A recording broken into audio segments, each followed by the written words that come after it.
नमस्कार, एक बार आप सभी का फिर से स्वागत है हमारे इस यूट्यूब चैनल में। 20 मोस्ट एक्सपेक्टेड क्वेश्चंस। आप सभी को पता है कि हम लोग इस सीरीज में आगे बढ़ रहे हैं। तो बिना टाइम वेस्ट किए हुए इस सीरीज को, आज के इस लेक्चर को शुरू करते हैं। देखिए, आज मैंने काफी अच्छे-अच्छे क्वेश्चंस लिए हैं जो आपके एग्जाम के पॉइंट ऑफ व्यू से बहुत ज्यादा इम्पोर्टेंट हैं। बहुत कुछ ऐसा नहीं है कि इजी क्वेश्चंस मैंने रख दिए और आपको उनका सॉल्यूशन करा दिया, नहीं। क्वेश्चंस का लेवल अच्छा है, अगर आप लास्ट तक देखेंगे तो आपको बहुत कुछ सीखने को मिल जाएगा। ठीक है, क्वेश्चन शुरू करते हैं। देखिए, सबसे पहले आपको ये काम करना है कि वीडियो को पॉज करिए और क्वेश्चन को खुद से सॉल्व करने की कोशिश करिए। अदरवाइज आप बस मेरा सॉल्यूशन देखेंगे और सीख कुछ ज्यादा नहीं पाएंगे। अगर आपको बहुत कुछ सीखना है तो फिर आपको पॉज करके खुद से क्वेश्चंस को सॉल्व करना होगा। अब अगर आप इस सेशन की पीडीएफ चाहते हैं तो उसके लिए आप डिस्क्रिप्शन में एक लिंक है, वहां पर जाकर आप टेलीग्राम चैनल ज्वाइन कर लीजिए। वहां पर आपको इस क्लास की पीडीएफ मिल जाएगी, उसमें मैं जो भी यहाँ पर लिखूंगा सब कुछ इंक्लूडेड रहेगा। ठीक है, चलिए शुरू करते हैं। कांच के वर्ग के टुकड़े का कुल क्षेत्रफल 1444 सेंटीमीटर स्क्वायर है, जिसे एक वर्गाकार मेज के ऊपर रखा गया है। मेज और कांच के टुकड़े की भुजा की बीच की चौड़ाई 9 सेंटीमीटर है। तो आपसे पूछा है कि मेज की लंबाई ज्ञात कीजिए। देखिए, ये कोई मान लो मैं मेज बना लेता हूँ और इसके ऊपर कोई इस तरीके से टुकड़ा रखा हुआ है। ऐसी कुछ बात है, मेज के मैंने पैर बना दिए, है, ये मेज हो गई। अब देखिए, ये वर्ग में है, मतलब वर्ग के फॉर्म में ये चारों भुजाएं इसकी बराबर है। अब आपको पता है कि वर्ग का क्षेत्रफल क्या होता है, ए स्क्वायर, और उसकी वैल्यू आपको 1444 दी हुई। अगर आपको पता हो तो 1444 38 का स्क्वायर हो, तो यहाँ से ए की वैल्यू 38 निकल आएगी। ए की वैल्यू 38 निकल आएगी।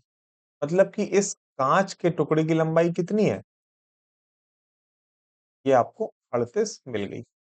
अब आपसे क्या पूछा है, मेज की लंबाई, और कांच के टुकड़े और मेज के बीच की चौड़ाई कितनी है, 9 सेंटीमीटर। मतलब ये कांच का टुकड़ा है आपका और ये आपकी मेज है, दोनों के बीच की चौड़ाई कितनी है, 9। ये 9 है। उसी प्रकार ये भी 9 हो जाएगी। अब आपसे मेज की चौड़ाई पूछिए। मेज की चौड़ाई कैसे निकालेंगे, 38 लिख देंगे, प्लस ये वाला 9, प्लस ये वाला 9। यही तो मेज की चौड़ाई है। मतलब मेज भी वर्गाकार है, तो अ, उसकी भी चारों भुजाएं आपस में बराबर होंगी। हाँ, तो चार मेज की भुजा कितनी निकल आएगी, 38 9 47, 47 9 56 से। आसान सा सवाल था, बस थोड़ा सा आपको लैंग्वेज में कंफ्यूज कर रहा है। देखिए, अगला क्वेश्चन है, 240 मीटर लंबे पुल को पार करने में एक ट्रेन को 57 सेकेंड का टाइम लगता है। मतलब जो ट्रेन है वो पुल को, यानी कि ये कोई पुल है। देखिए, ट्रेन जब पुल को पार करेगी तो पुल के साथ साथ अपनी जो लंबाई है, ट्रेन की जो लंबाई है, उसको भी पार करेगी। तो ट्रेन अपनी लंबाई प्लस पुल की लंबाई दोनों को पार करने में कितना टाइम लेती है, 57 सेकेंड का। यहाँ पर आपको सिर्फ ये नहीं मान लेना है कि 204 मीटर लंबे पुल को ही अकेले पार कर रही है, नहीं। अपनी लंबाई प्लस पुल की लंबाई दोनों को पार कर रही है। अब क्या कह रहा है, यदि एक सिग्नल बोर्ड को पार करने में समान ट्रेन को 23 सेकेंड लगते हैं। सिग्नल बोर्ड, इसकी अपनी कुछ लंबाई मानी नहीं जाएगी, तो इस केस में ट्रेन सिर्फ अपनी लंबाई को पार करेगी। इस केस में ट्रेन सिर्फ अपनी लंबाई को पार करेगी। कितनी देर में पार करती है, 23 सेकेंड। मतलब ट्रेन अपनी लंबाई 23 सेकेंड में पार करती है, अपनी लंबाई प्लस पुल की लंबाई 57 सेकेंड में पार करती है। तो आपसे पूछा है ट्रेन की लंबाई ज्ञात कीजिए। देखिए, अब मैं अगर यहां से आपसे ये पूछूं, यहां पर वो 23 सेकेंड में अपनी लंबाई और 57 सेकेंड में अपनी और पुल दोनों की लंबाई, तो सिर्फ अगर वो पुल को पार करे और अपनी लंबाई को पार ना करे तो उसको कितना टाइम लगेगा। यहाँ पे दोनों चीजें हैं, यहाँ पर सिर्फ ट्रेन है। इस टाइम से अगर मैं इस टाइम को घटा दूं तो वो वाला टाइम निकल आएगा जिसमें ट्रेन सिर्फ और सिर्फ पुल को पार करे। तो टाइम घटाते हैं, 57 में से 23 23 जाएगा, कितना आ जाएगा, 34। मतलब 34 सेकेंड में ट्रेन सिर्फ और सिर्फ इस 204 मीटर लंबे पुल को पार करती। तो यहां से अब हम लोग स्पीड निकाल सकते हैं ट्रेन की। आप ये कहेंगे बिल्कुल निकाल सकते हैं। कितनी आ जाएगी स्पीड? दूरी बटे समय, काटिए। 17 धम 170 और उसके बाद 34 बचेगा, तो ये 12 बार चला जाएगा। 17 ये 2 बार, ये आ जाएगा 6। 6 मीटर पर सेकेंड ट्रेन की स्पीड निकल आई। 6 मीटर पर सेकेंड ट्रेन की स्पीड निकल आई। आपसे पूछा है कि ट्रेन की लंबाई। ट्रेन की लंबाई हम लोग कैसे निकालेंगे? Speed into time. अब देखिए, ट्रेन जब खुद को पार करती है, खुद को पार करने में, जैसे जब ये पोल को पार कर रही है तो खुद को ही पार कर रही है, तो खुद को पार करने में टाइम लेती है 23 सेकेंड का, और स्पीड है उसकी 6। तो यहां से निकल आएगी हमारी ट्रेन की डिस्टेंस 23 इंटू 6। मतलब 20 इंटू 6 करेंगे 120, 6 तिरका 18, मतलब 138। तो 138 आ जाएगी ट्रेन की लंबाई। ठीक है। अगला सवाल है, 84 लीटर के मिश्रण में दूध और पानी का अनुपात 3:4 का है। यदि इस अनुपात को 3:5 में बदल दिया जाता है तो मिश्रण में अतिरिक्त पानी की मात्रा बताइए। देखिए, 3 और 4 में मिल्क और वाटर है। 3 और 4 के रेशियो में मिल्क और वाटर है। मतलब टोटल 7 की वैल्यू हमें ये 84 दी हुई है। एक की वैल्यू 12 निकल आएगी। 3 की वैल्यू कितनी निकल आएगी? 36। 4 की वैल्यू 48। तो मिल्क और वाटर शुरुआत में 36 और 48 लीटर है। अब अनुपात बाद में कितना हो रहा है? 3 और 5। 3 और 5 का। ठीक है। तो इसमें आपसे पूछा है कि मिश्रण में अतिरिक्त पानी कितना मिलाया जाता है। देखिए, अब यहाँ पर सिर्फ और सिर्फ पानी मिला रहा है। समझिए बात को, सिर्फ और सिर्फ पानी मिला रहा है, तो आपको दूध की मात्रा 36 ही रखनी पड़ेगी। सवाल में ये कहा नहीं गया है कि दूध जितना पहले था उतना ही बाद में है। ये आपको समझना है कि लास्ट में वो कह रहा है कि अतिरिक्त पानी की मात्रा मिलाई गई है। इसका मतलब ये है कि दूध हमारा जितना पहले था उतना ही अब भी है। तो यहाँ पर 3 की वैल्यू 36 दिख रही है आपको, तो 1 की वैल्यू 12, 5 की वैल्यू कितनी आ गई? 60। मतलब कि बाद में पानी 60 हो गया। पानी 48 से 60 हो गया। कितना बढ़ गया? 12। पानी बढ़ गया हमारा 12 लीटर। ये 12 हमारा आंसर हो। ठीक है, आसान सा सवाल था। एक व्यक्ति कॉलेज तक साइकिल से 15 किलोमीटर प्रति घंटे की चाल से यात्रा करता है। ये उसका हॉस्टल है। यहाँ से ये कॉलेज जाता है 15 की स्पीड। और क्या कह रहा है? 4.5 मिनट लेट पहुंचता है। 4.5 मिनट लेट पहुंचता है। यदि वह 20 की चाल से बाइक चलाए, 20 की चाल से बाइक चलाए तो 4.5 मिनट यहाँ पर पहले पहुंच जाता है। अब देखिए, अगर आपने मेरा ट्रिक वाला वीडियो देखा है तो उसमें मैंने बताया कि अगर डिस्टेंस बराबर है तो स्पीड का रेशियो टाइम के रेशियो के अपोजिट होता है। अब यहाँ पर हॉस्टल से कॉलेज सिर्फ यही डिस्टेंस है। शुरुआत में वो 15 की स्पीड में जा रहा है, बाद में 20 की स्पीड से। तो टाइम का जो रेशियो होगा वो स्पीड के रेशियो के अपोजिट होगा, विपरीत होगा। तो टाइम का रेशियो क्या आ जाएगा? 20 और 15, यानी कि 4 और 3 का रेशियो मिल जाएगा हमें। टाइम का रेशियो 4 और 3 का। टाइम में डिफरेंस कितना है? देखिए, पहली बार में वो 4.5 मिनट लेट पहुंच रहा है। दूसरी बार में 4.5 मिनट पहले पहुंच रहा है। देखिए, एक बार लेट, एक बार जल्दी, तो टाइम का जो डिफरेंस है ना वो 9 है। टोटल 4.5 प्लस 4.5 यानी कि 9 मिनट का। यहां पर टाइम का डिफरेंस कितना है? एक। तो इसी एक की वैल्यू सवाल में हमें 9 मिल गई। एक की वैल्यू 9 मिल गई, तो इस 4 की वैल्यू कितनी निकल के आ जाएगी? 4 की वैल्यू निकल के आ जाएगी 36। एक की वैल्यू 9, तो 4 की वैल्यू 36। अब देखिए, आपसे क्या पूछा है कि स्पीड, सॉरी डिस्टेंस। स्कूल और कॉलेज के बीच की दूरी आपसे पूछिए। दूरी बराबर क्या होता है? चाल इंटू समय। चाल अगर मैं 15 लूं तो टाइम मुझे 36 लेना पड़ेगा, क्योंकि इसके हिसाब से टाइम 36 ही है। तो 15 इंटू 36। अब देखिए ये 36 क्या है? मिनट में है, तो घंटे में बदलने के लिए 60 से भाग देना। 15 से 60 4 बार चला जाएगा, 4 से 36 9 बार चला जाएगा। तो डिस्टेंस कितनी है घर और कॉलेज और हॉस्टल की? 9 किलोमीटर। आसान सा सवाल था ये भी। ये देखिए थोड़ा सा अच्छा सवाल है, आपके एग्जाम में आने के चांसेस बहुत ज्यादा है इस सवाल। एक बॉक्स में 3 अलग अलग प्रकार के पुराने सिक्के 3, 5 और 7 के रेशियो में हैं। पुराने सिक्कों का मूल्य क्रमशः 1, 5 और 10।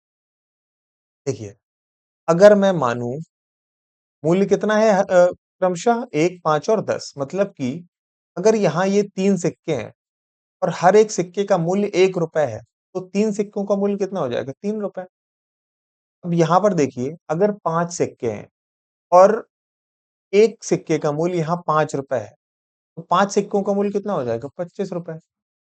ऐसे ही यहाँ पर 7 सिक्के हैं और एक सिक्के का मूल्य 10 रुपए है, तो 7 सिक्कों का कितना हो जाएगा? 70 रुपए। अब यहाँ से टोटल निकालो कितने रुपए उसका मूल्य बनता है। 70, 20, 90, 5, 95 और 3, 98। 98 बनता है। ठीक है। अब देखिए, यहाँ पर आपको दिया गया है कि कुल कीमत 686 है, तो इसी 98 की वैल्यू 686 है।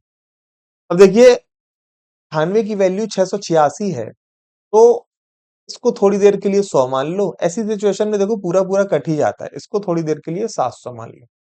तो ये 7 गुना है, ये भी 7 गुना ही होगा। वेरीफाई कर लो। 100 सत्ते 700 और ये 100 से 2 कम है। 2 कम है तो ये 7 गुना यानी कि 14 कम होगा। 700 से 14 कम है बिल्कुल। तो एक की वैल्यू 7 निकल आएगी।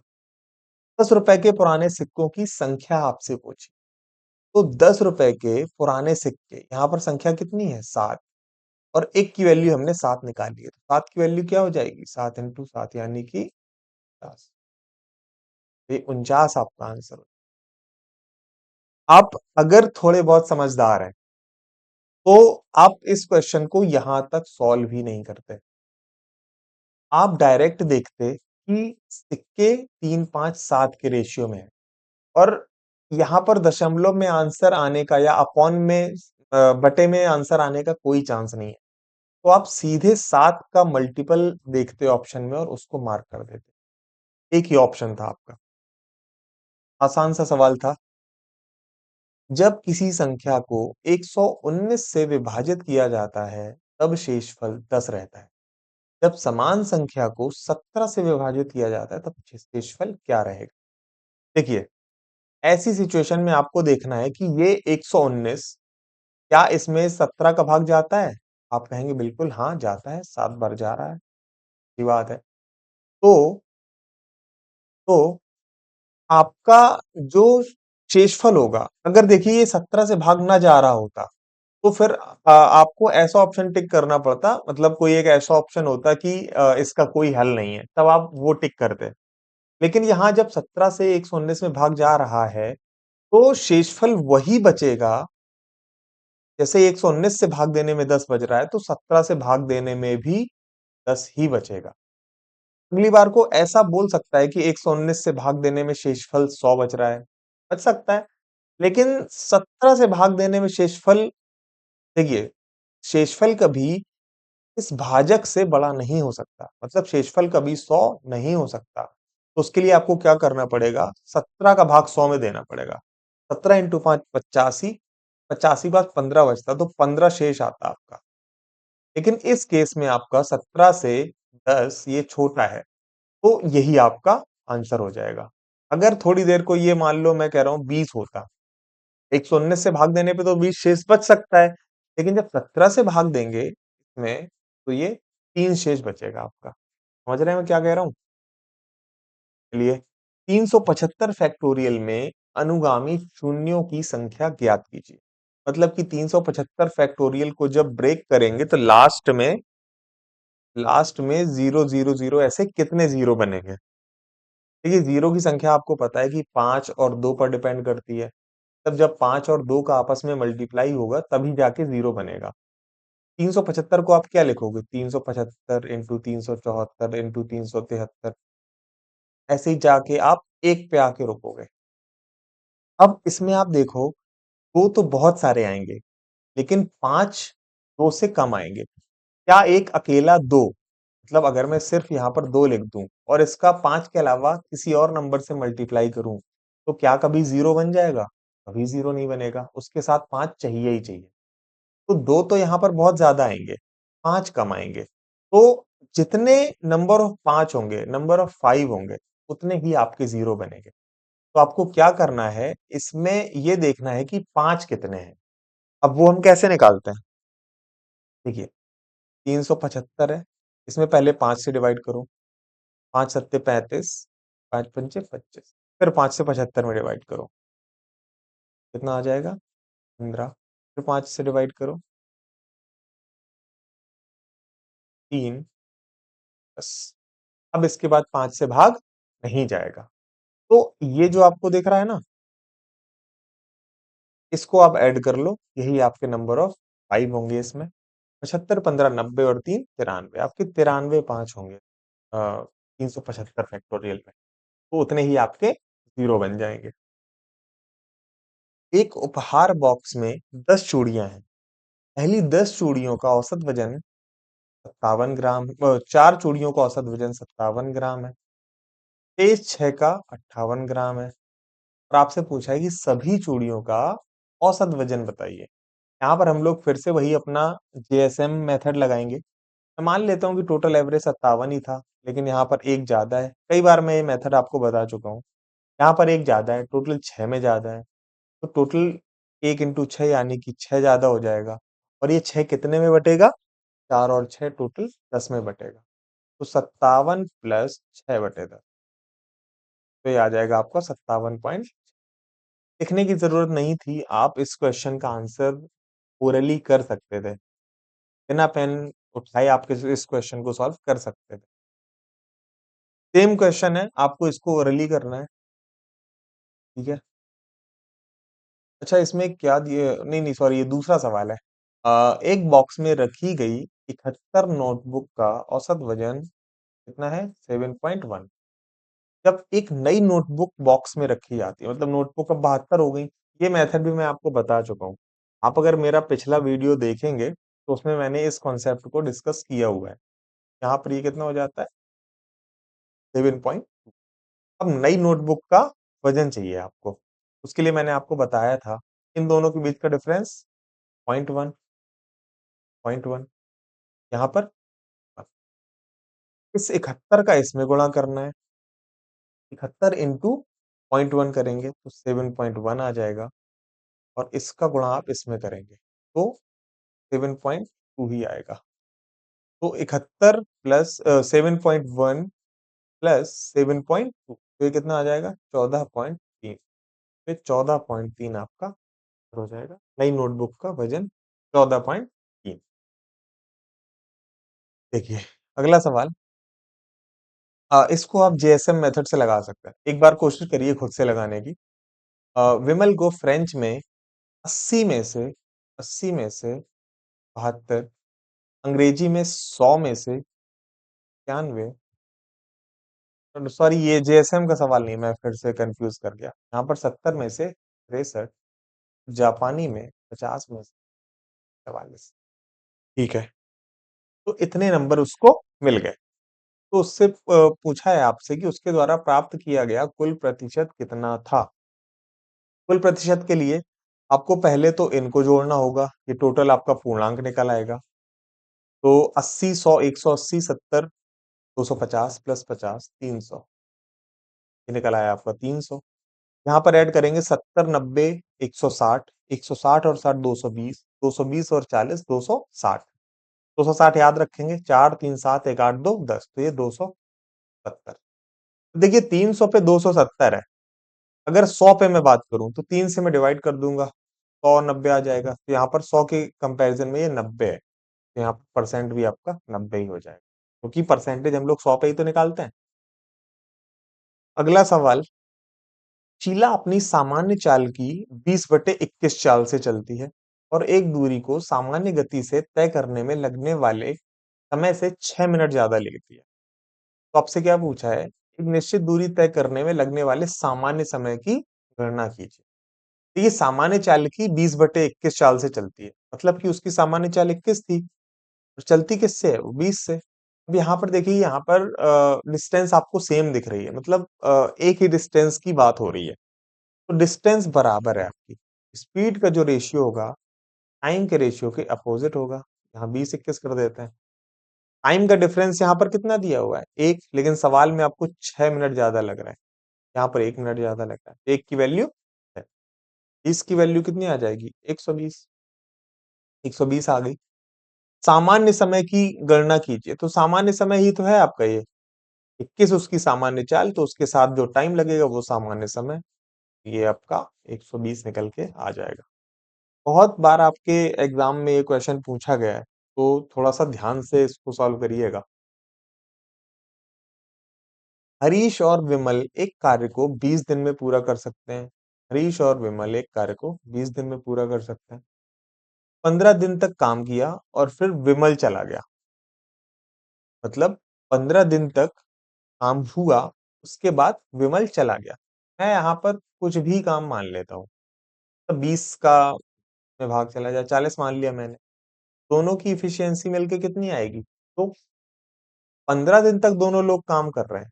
तो 15 दिन तक दोनों लोग काम कर रहे हैं, तो दोनों की इफिशियंसी 2 है, तो ये कितना काम कर लेंगे, ये मैंने टोटल काम माना है। ठीक है, टोटली कितना काम कर लेंगे, 30। 30 काम कर लिया, काम बचा कितना, 10। और ये 10 काम इसने 10 दिनों में पूरा किया। 10 काम इसने 10 दिनों में पूरा किया, तो उसकी इफिशियंसी कितनी निकल आएगी, एक, क्योंकि 10 ही काम बचा था और उसने 10 दिन में पूरा किया, तो एक दिन में हरीश एक दिन में हरीश कितना काम करेगा, एक। अब हरीश की इफिशियंसी अगर एक आ गई और दोनों की मिला के 2 है, तो विमल की कितनी आ जाएगी, एक, उसकी भी एक आ जाएगी। तो हरीश अकेले पूरे कार्य को कितने दिन में करेगा, हालांकि हमें इसकी जरूरत नहीं थी। हरीश की इफिशियंसी एक आ गई, टोटल काम 40 है, तो काम को पूरा करने में हरीश को कितने दिन लगेंगे, 40/1, यानी कि 40। 40 दिन आपका आंसर आ जाएगा।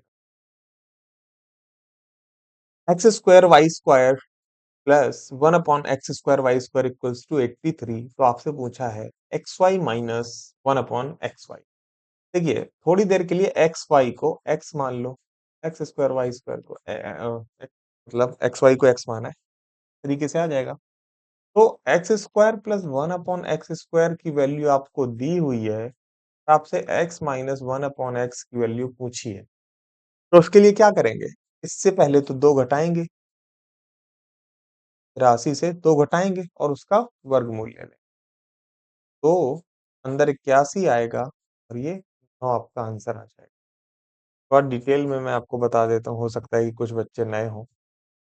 देखिए, एक्स वाई को मैंने एक्स मान लिया है, इतना तो मैं लिख ही देता हूँ, 83। देखिए, अब मैं क्या करूंगा, X square plus 1/x² minus 2 into X into 1/x to 3। मैंने ऐसे लिख लिया।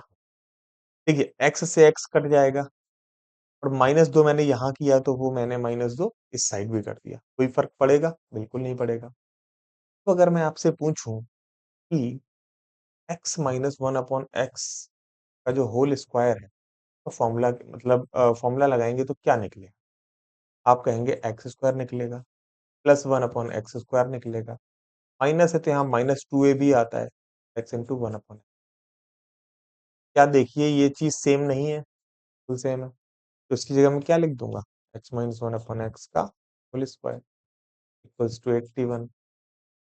तो ये स्क्वायर यहाँ पर हटकर आएगा, तो आपका √81 बन जाएगा और ये x माइनस 1/x की वैल्यू आपकी 9 निकल आएगी। ठीक है, समझ में आया होगा।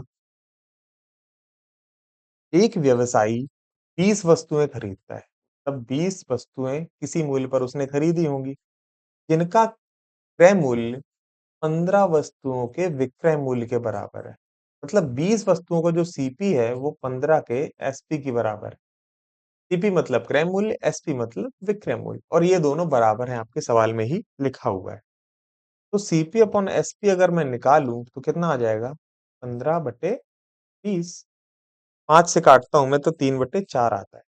अब देखिए, किसी वस्तु का क्रय मूल्य 3 और विक्रय मूल्य 4 है, तो आपसे पूछा है कि लाभ या हानि प्रतिशत। अब देखिए, 3 में खरीद रहे हैं, 4 में बेच रहे हैं, तो एक का प्रॉफिट हो रहा है कितने से? 3 से। 200, मतलब 33.33% का लाभ हो रहा है। समझ? ठीक है। अगला सवाल बहुत ही अच्छा सवाल है। टोकरी में रखा एक आम हर 1 मिनट में दोगुना हो जाता है। यदि टोकरी 30 मिनट में आमों से पूरी तरह भर जाती है, तो टोकरी का आधा भाग कितने मिनट में भर जाएगा? ये बस सोचने वाला सवाल है। अगर आपका दिमाग जाता है, दिमाग काम करता है, तो इस क्वेश्चन को आप विद इन 2 सेकेंड लगा सकते हैं। देखिए, अ, हर मिनट दोगुना हो जाता है। हर आम हर मिनट दोगुना हो जाता है। तो समझिए, 29 मिनट में इसमें जितने भी आम भरे होंगे, 30वें मिनट में वो दोगुने हो जाएंगे, और 30 मिनट में ही टोकरी दी जा रही है। 29वें मिनट में टोकरी ठीक आधी होगी, क्योंकि 30 मिनट, हर मिनट में टोकरी में जितने आम हैं वो डबल हो जाते हैं। तो 29 में आधे ही तो रहे होंगे, तभी तो यहाँ आकर डबल होके वो पूरे बन गए। तो 29 मिनट में टोकरी का आधा भाग भर जाएगा। सिर्फ इतना सा सवाल। चलिए, आज के लिए इतना ही। आई होप आपको ये सेशन पसंद आया होगा। और ये कुछ वीडियोस यहाँ पर आपको दिख रहे होंगे, ये मैंने एक प्लेलिस्ट भी बना रखी है। यहाँ पर जिन चैप्टर्स में या जो ऐसे कॉन्सेप्ट्स हैं जिनमें सॉल्यूशन को थोड़ा इजी बनाया जा सकता है, तो आपके एग्जाम में अगर आप किसी क्वेश्चन को 1 मिनट में कर रहे हैं तो 30 सेकंड के अंदर अंदर कर पाए, कुछ ऐसे मेथड्स डिस्कस करे गए हैं। तो इसको एक बार आप लोग जरूर देख लेना, बहुत फायदा होने वाला है। बाकी आज के लिए इतना ही। अगर आपको सेशंस पसंद आते हैं तो बस आपसे एक सब्सक्राइब चाहिए, चैनल को सब्सक्राइब कर लेना। अगर अच्छा लगे या कोई आपकी क्वेरी है तो कमेंट में मुझे डाल देना, मैं आंसर करने की कोशिश करूंगा। Wish you all the very best. Thank you very much.